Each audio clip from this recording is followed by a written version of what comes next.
जय गुरुदेव। ये शिव पुराण महात्म्य अध्याय नंबर 2 का ये दूसरा पार्ट है। श्री सूत जी बोले, शौनक सुनो, मैं तुम्हारे सामने गोपनीय कथा वस्तुओं का भी वर्णन करूंगा, क्योंकि तुम शिव भक्त में अग्रगण्य तथा देव देवताओं में श्रेष्ठ हो।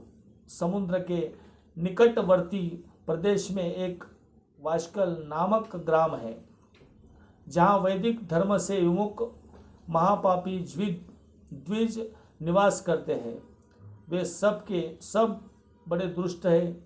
उनका मन दूषित विषय भोगों में ही लगा रहता है। वे देवता पर विश्वास नहीं करते हैं। भाग्य पर वे सभी कुटिल वृत्ति के हैं। किसानी करते हैं और भांति भांति घात कर अस्त्र शस्त्र रखते हैं। वे व्यभिचारी और खल है। ज्ञान वैराग्य तथा सद्वर्म का सेवन ही मनुष्य के लिए पुराण पुरुषार्थ है, इस बात को बिल्कुल नहीं जानते। वे सभी पशु बुद्धि वाले हैं। जहाँ के द्विज ऐसे हो, वहाँ के अन्य वर्णों के विषय में क्या कहा जाए। अन्य वर्णों के लोग भी उन्हीं के भांति कुस्तिल विचार रखने वाले स्वधर्म विमुख एवं खल है। वे सदा कुकर्म के लगे रहते हैं, नित्य विषय भोगों में ही डूबे रहते हैं। वहाँ की सब स्त्रियां भी कुटिल स्वभाव की, स्वेच्छाचारिणी, पापसक्त, कुत्सित विचार वाली है, व्याभिचारिणी है।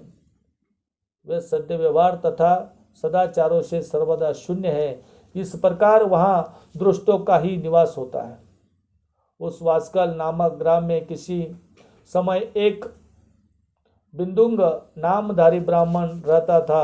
वह बड़ा अधम था, दुरात्मा और महापापी था। यद्यपि उसकी स्त्री बड़ी सुंदरी थी, तो भी वह कुर्मागर पर ही चलता था। उसकी पत्नी का नाम चचुला था। वह सदा उत्तम धर्म के पालन में लगी रहती थी, तो भी उसे छोड़कर वह दुष्ट ब्राह्मण वेश्यागामी हो गया था। उस तरह कुकर्म में लगे हुए उसी बिंदु को बहुत वर्ष व्यतीत हो गए। उसकी स्त्री चचुला काम से पीड़ित होने पर वे स्वधर्म नाश के भय से क्लेश सहकर भी दीर्घ काल तक धर्म से भ्रष्ट नहीं हुई, परंतु दुराचारी पति के आचरण से प्रभावित हो आगे चलकर वह स्त्री दुराचारिणी भी हो गई।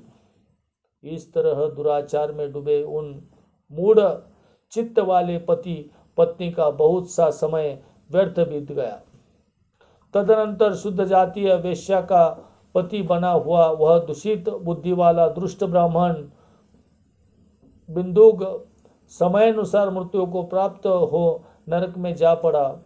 बहुत दिनों तक नरक के दुख भोग कर वह मूढ़ बुद्धि पापी विद्य पर्वत पर भयंकर पिशाच हुआ।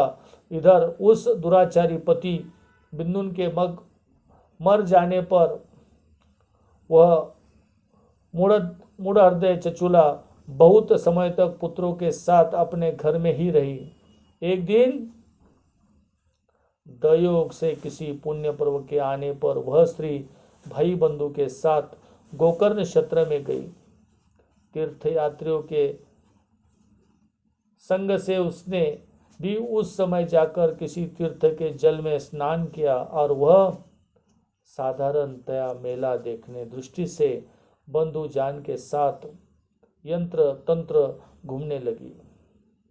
घूमती घूमती किसी देव मंदिर में गई और वहां उसने एक देवज्ञ ब्राह्मण के मुख से भगवान शिव की परम पवित्र एवं मंगलकारिणी उत्तम पौराणिक कथा सुनी। कथावाचक ब्राह्मण कह रहे थे कि जो स्त्रियां पुरुषों के साथ व्यभिचार करती हैं, वे मरने के बाद जब यमलोक जाती है, तब यमराज के दूत उनके योनि में तपे हुए लोहे का परिघ डालते हैं। पौराणिक ब्राह्मण के